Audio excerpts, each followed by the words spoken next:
Today, I consider myself the luckiest man on the face of the earth.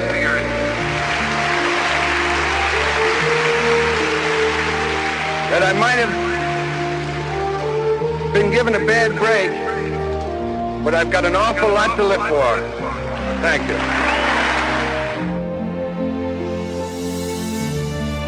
Thank you for not shying away from me and treating me the same regardless of what you see with your physical eyes. For those new to the team, I want you to know my spirit and attitude are strong, and every day is a blessed day.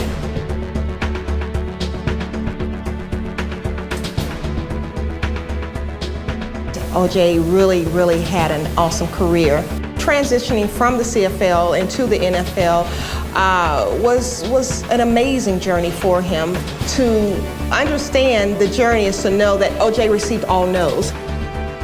OJ actually had to contact all 32 of the NFL teams. You could see his leadership right away. He fit right in with us right away. And he was, above anything else, just an impressive human being. Never saw nobody so knowledgeable of the game. You had to be a special person to beat OJ down the field. Super Bowl 35 is underway. From the 5, it's Dixon. And kept down at about the 21 or 22-yard line by O.J. Brigance. When you win a Super Bowl together, you learn so much about, another man. The relationship between OJ and Ray Lewis it's so funny. Ray Lewis is an awesome brother and a great man. Me and OJ, we formed a special relationship from day one. And we used to always come in and mess with each other every single day.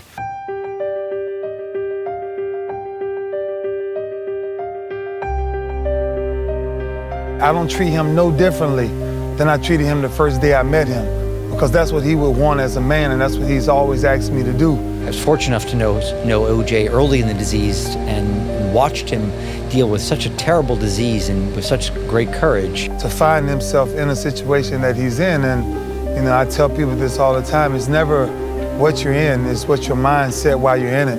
And his mindset is one of the most amazing mindsets you will ever deal with while we're on this earth. They say the average lifespan is 2 to 5 years. I could be dead by the age of 40. Okay, well, what am I going to do with this? So you can either lay down and say, woe is me, go in the corner and just let it in. But that's never been my attitude.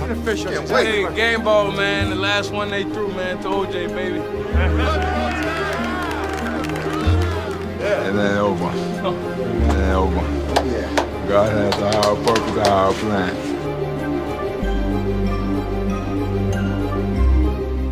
His story touched me in a different way because, my grandmother passed from what OJ had.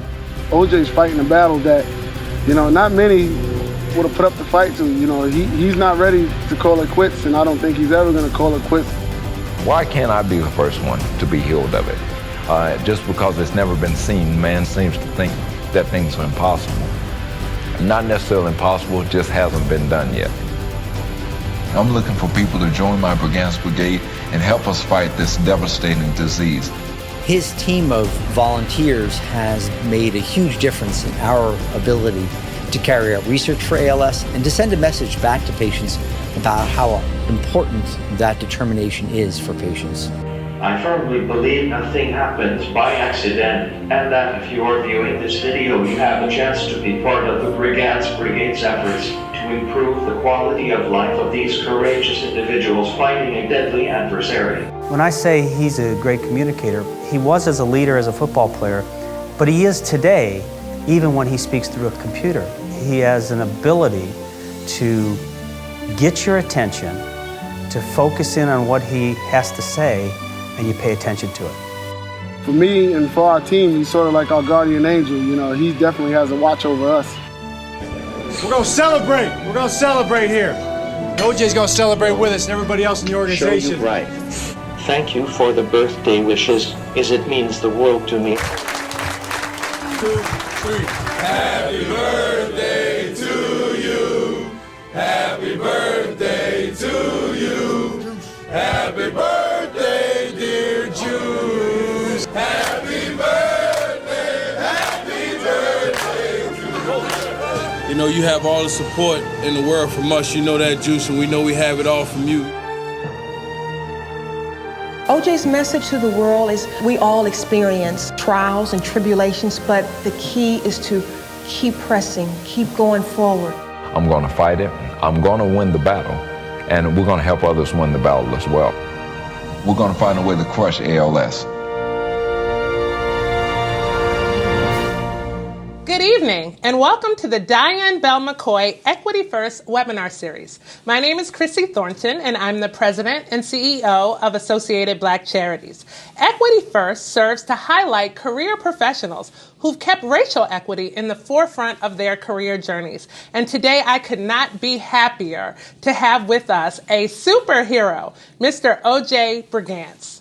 OJ, we welcome you to this webinar series, and I'm so excited to have you here and to have you willing to answer some questions for our viewers tonight. So Hi, Chrissy. Hi. It's a pleasure to be with you today.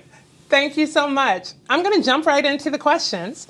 And the first one we want to ask is if you would be willing to just share a bit about your journey and what led you to become such a prominent advocate for both football, yes, yay, and community outreach.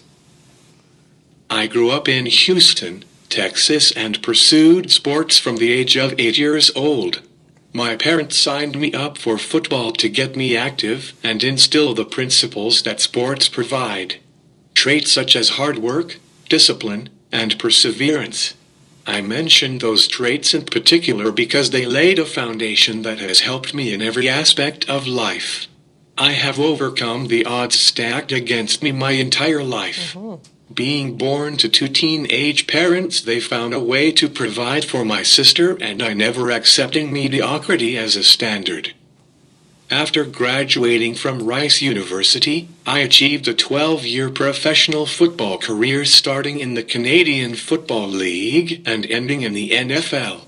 During my career, I was blessed to win 2 championships, one in both leagues. Both were won here in Baltimore with the Baltimore Stallions of the CFL and the Baltimore Ravens. After retiring from the NFL, I joined the front office of the Baltimore Ravens as the Director of Player Development. In this role, I was responsible for assisting the players with every aspect of their off-the-field development, which included the completion of their degree, financial education, and internship opportunities to prepare for the transition from the NFL into the business world. During this period was when I was diagnosed with ALS. The average life expectancy once diagnosed is 2 to 5 years. We are in year 17. And I attribute that to the grace of God for the assignment we have been chosen for at the Brigance Brigade to equip, empower, and encourage those stricken with this horrible disease. My wife and co-founder of the Brigance Brigade, Chanda, and I believe that to whom much is given, much more is expected. That is the impetus and foundation of our work. Professional sports provided the platform for exposure. When we were diagnosed with ALS and realized the exorbitant costs of living with ALS, our mission in this phase of life was chosen for us. We wanted to bless others walking this journey as we have been blessed. That is an amazing story and journey, and I'm just so thankful that you are sharing it with us today. Your story of resilience and determination is very inspiring, of course. We'd like to know how your experience with illness, with ALS, and recovery, as you are journeying with it, has shaped your perspective on life and how you show up with Brigance Brigade. Living with ALS is a daily challenge to adapt to a new normal because of the disease's progression path. The disease quickly robs you of the ability to walk, talk, and eventually, to breathe independently. After realizing the fate that awaited us, my wife Chanda and I grieved the loss of the life we had hoped to live after we got married. Once we were able to come to terms with the challenge, we looked for the purpose in the pain. Every situation and challenge in life presents a unique opportunity for strengthening and action to help others walking a similar journey. Every day that God allows us to open our eyes, there is a reason and purpose for it. None of us knows when our time on earth will expire. ALS has caused a quickening in our lives to help others through the platform we have been blessed to receive. Every trial and tribulation we have experienced in our lives have been preparing us for this very moment and assignment, preparing us to show God's strength in the midst of perceived physical weakness. We can't take credit for, nor would we have chosen this particular assignment. However, we do realize if the assignment has come to us, God will grant us the grace to complete it. Our assignment is to bring awareness and exposure to the disease of ALS, to help the many families battling this disease every day through our work with the Brigance Brigade Foundation. Thank you for that. Throughout your career, though, I'm sure you've had a number of influential people and mentors, and so we'd like to know about those. Who've been your mentors and role models, and how have they impacted your plan and who you are? I have been blessed to have many mentors and influential people who have shaped my path. I don't consider only the people who have helped me along the way as mentors, but also those who doubted me as well. The first person I would say is my parents, Marcus and Barbara. They were the first examples of commitment, hard work, and dedication that I experienced. Then there are a host of coaches I have had in my life to teach me not only the discipline and commitment it requires to become a professional athlete, but also a man of integrity. Little league coaches like Sid Blanks, Fred Dace. High school coaches, Richard Campbell, John Pierce, and Travis Vaughn. Men who taught me the meaning of discipline, dedication, and resilience that have transferred over into every other phase of life. Even as I am sitting in a wheelchair dependent on a ventilator for my next breath, their life lessons instilled in me offer guidance on how to live a life worthy of gratitude and appreciation, regardless of my present circumstances. And my wife Chanda has shown me what unconditional love is through her commitment to God and our vows that we committed to 30 years ago. Through good and challenging times, her love and commitment has never wavered. I know there were probably many times my actions might have warranted the consequences that followed, but she gave me forgiveness and grace. These are the traits that have allowed me to persist through our diagnosis of ALS. In what ways, now, we're going to talk about the black of it all. In what ways has being black, a black person, and your personal identity influenced your career and mission? And how have you navigated that while pursuing all of your goals? Being a black athlete, there are inherent biases of lack of intelligence or the ability to perform and excel in any other arena outside of an athletic perspective. Preconceived ideals sometimes must be overcome before some can truly realize the transferable strengths that athletics instills in those who have participated. The ability to perform under pressure while making strategic decisions is ingrained in us from a young age. So to discount our talents and abilities outside of the athletic arena is a mistake that I hope is changing as our times change. I have navigated these aspects throughout my career by being aware and not playing into the stereotypes that would reinforce that narrative. Thank you for sharing that. As you reflect on your life and your whole career, when did you first become aware of the impact of racial inequity and inequalities, and how has that awareness shaped your actions? Growing up in Texas, I witnessed my parents and grandparents face racial inequity in employment and social scenarios. It impressed on me the importance of opportunity and dignity that should be the right of every individual because they are human, not based on their skin color. This awareness shaped me in that I pressed myself to excel in various aspects of life, to not self-eliminate by playing into preconceived biases that existed. I absolutely love that concept of not self-eliminating. I love that. What does equity mean to you, the word itself, and how does it manifest in the work you do to show up for community with the Brigance Brigade? Equity, in my opinion, means allowing access to everyone qualified based on the same criteria. allowing the equal ability based solely on merit to gain qualification for the desired opportunity. At the Brigance Brigade, we qualify our families based on their being diagnosed with ALS. We want to help as many families as possible because of the restrictive life expectancy that faces everyone in our population. Time is of the essence to ensure our families get the assistance needed as quickly as possible.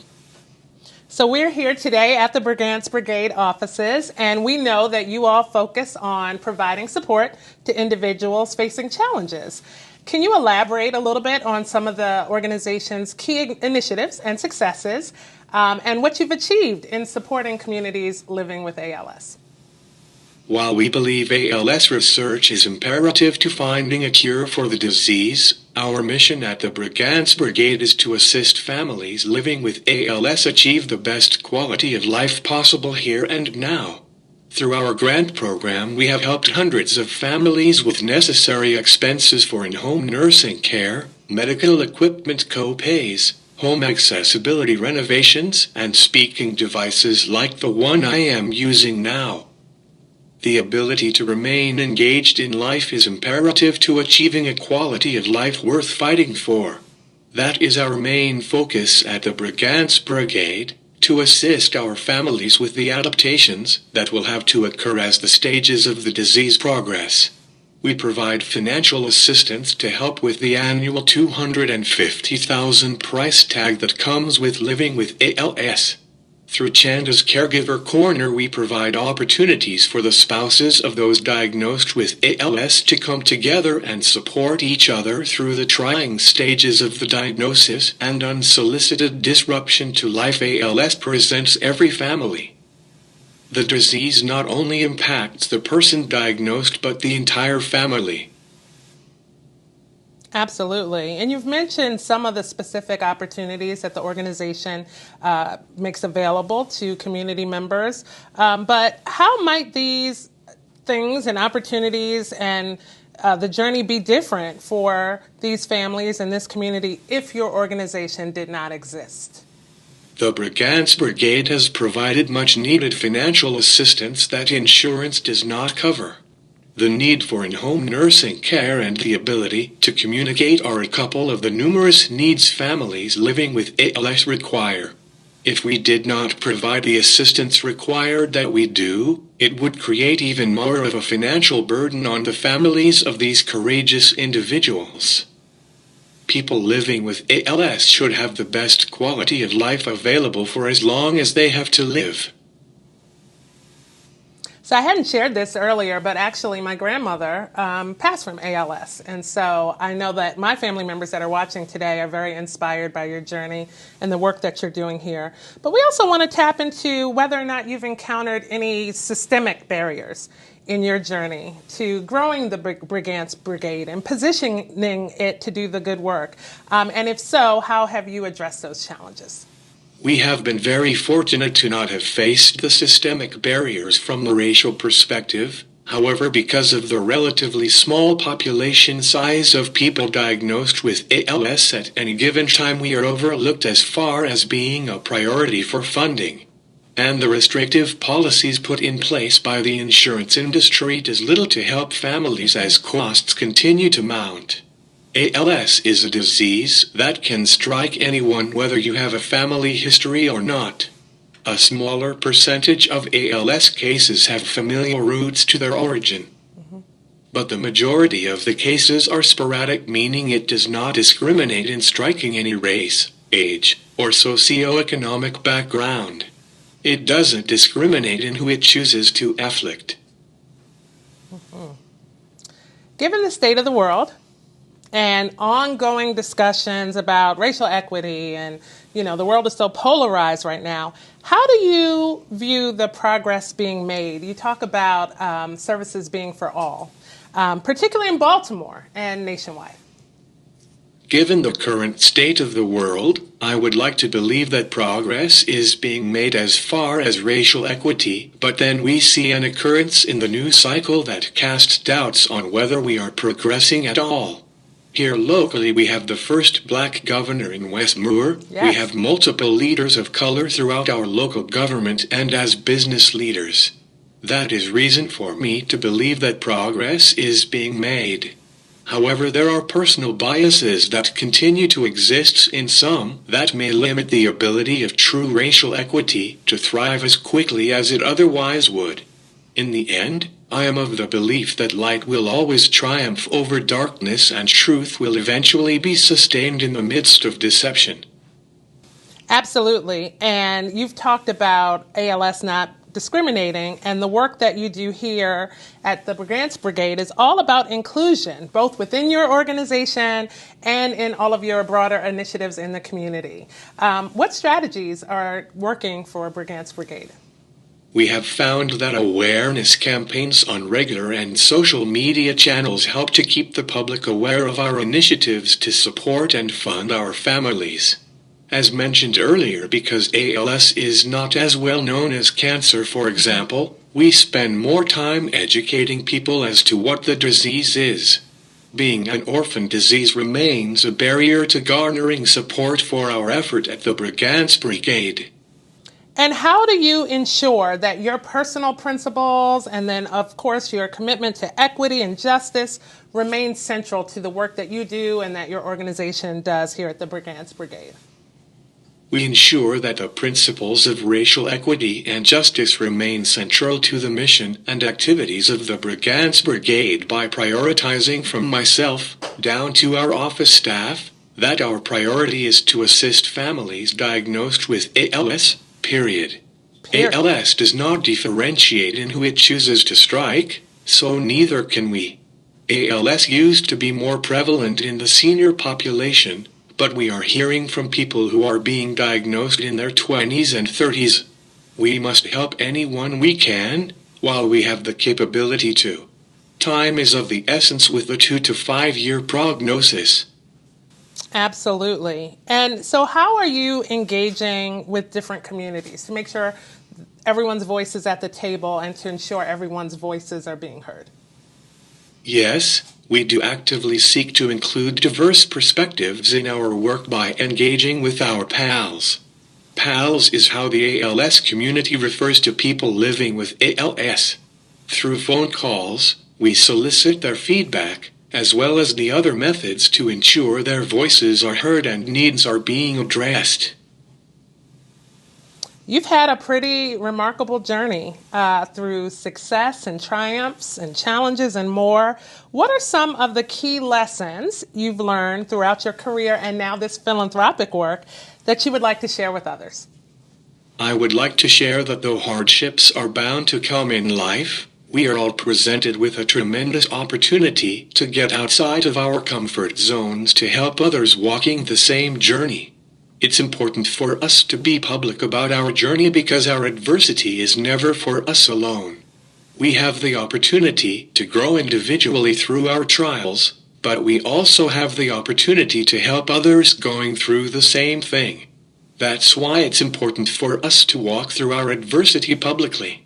So following your moments of doubt, reflection, and despair, do not remain in that space. Seek out an opportunity to assist others and you too will be blessed. I mean, that is just amazing. I think this whole platform and Equity First is all about being able to share your story and your testimony and your journey, and we are so appreciative that you've done that. But for those who are interested in following your work, or supporting the Brigance Brigade, because we want you all to support the Brigance Brigade and their wonderful work and commitment to community. What are the best ways to stay connected and to get involved? For those interested in connecting with the Brigance Brigade Foundation, please visit our website, brigancebrigade.org. Again, that is brigancebrigade.org, to learn more about our programs, events, and how to donate to our efforts. Thank you so much in advance for your support. Listen, I am just so grateful, and I feel so blessed to have been able to share this time and space with you. You are absolutely inspiring. I, of course, pray God's blessings on not only your life, but the work that you're doing, that you continue to encourage and be support and inspiration to others. And we're just so grateful that you joined us today on ABC's Equity First. Thank you. Thanks so much. Absolutely. And for those watching, we hope that you will stay connected to Associated Black Charities. We encourage you to learn more about O.J. Brigance and his wonderfully compelling and encouraging story, and to get connected to the Brigance Brigade Foundation and the great work that they're doing in Baltimore and beyond. And for Associated Black Charities, I am Chrissy Thornton. Good night.